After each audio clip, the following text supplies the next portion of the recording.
Unë jam pak ma pesimist se zoti Shala në këtë drejtim, pse po e them këtë, është sepse po e shoh që zoti Kurti është duke e ndjekur të njëjtën strategji si kur 18 muajt e kaluam.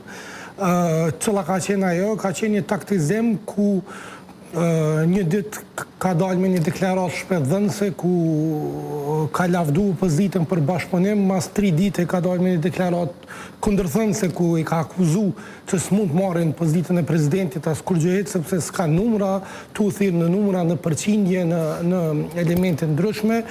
Prandaj po më duket që është vetëm duke përsëritur të njëjtën strategji sikur herën e kaluar. Unë kisha dashur në besu që është afër një marrëveshje, pasi që kemi personalitetet shumëta që mund ta kryejnë atë punë si nga akademia, nga shoqëria civile, nga biznesi, nga sporti apo nga arti, që mund të bëjë një president të mirë. Mirë po nuk po shoh, do të thotë, vullnet të mirëfillt në këtë rrugë. Zoti Shala një gjë tha, ka taktizim.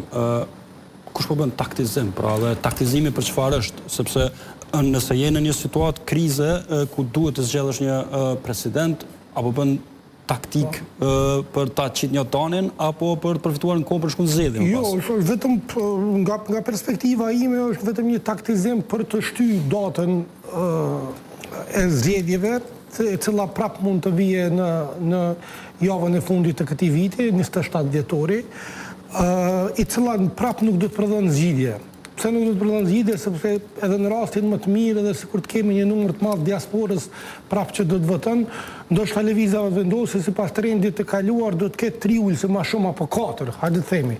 Po prap nuk i bën numrat me emrin presidentin. Prap do të thotë jemi në një të gjendje, prap po mbesemi në një cikël vicioz të tillë. Në anën tjetër, LDK-ja po rrezikon që të mbetet prap një fajtore për zgjatjen e këtij procesi. Prandaj edhe LDK-ja duhet të pozicionohet qartë.